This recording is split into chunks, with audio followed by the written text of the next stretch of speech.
All right, Bruce, thank you very much. Switching gears now, cryptocurrency is all the rage across the world right now, but there is one country that is taking it to the next level by making Bitcoin a national currency. El Salvador, trying to gain independence from the U.S. dollar and provide more resources for its citizens, is the first country to test something like this. But does it work? NBC's Gary Schwartz went to El Salvador to try it for himself. Señora, ¿ustedes toman Bitcoin? No, no, solamente efectivo? All right, just cash. ¿Toman Bitcoin? No. No, okay. ¿Toman Bitcoin? No. No, okay. Bitcoin? No, tampoco. So we're in Surf City. This is one of the major draws for tourists in this area.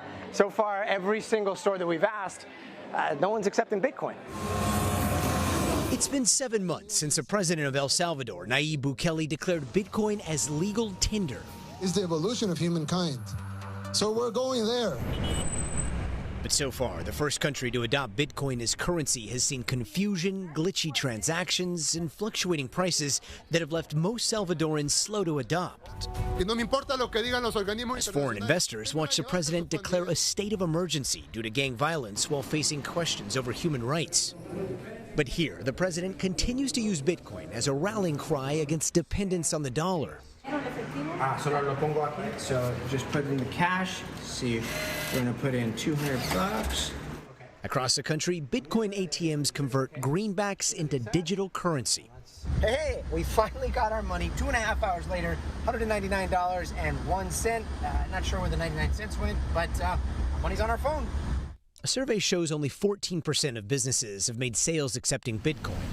El Salvador's tourism minister acknowledged that any new system is bound to have bumps, but said the goal is to give options to the 70% of Salvadorans without bank accounts. That's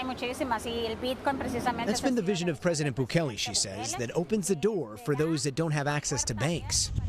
The president also encouraging the use of Bitcoin to send remittances. The amount of money that's sent back here to family members in El Salvador from places like the United States and Canada is about $6 billion every year. Using Bitcoin avoids the fees of money transfer companies. The International Monetary Fund has urged El Salvador to reverse course on Bitcoin, and U.S. lawmakers have raised concerns as well. In response, Bukele tweeted, "Okay, boomers, you have zero jurisdiction. We are not your colony, your backyard, or your front yard. Stay out of our internal affairs." In the capital, San Salvador, support for Bukele is overwhelming, but using Bitcoin remains a challenge.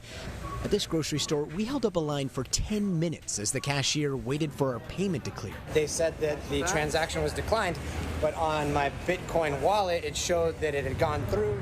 Then finally, at a pupuseria, oh, there we go. Okay, this is the best transaction we've had so far. An exchange of digital currency for a plate of El Salvador cuisine. Are you hungry now? Because I am. All right, time right now, 4:48.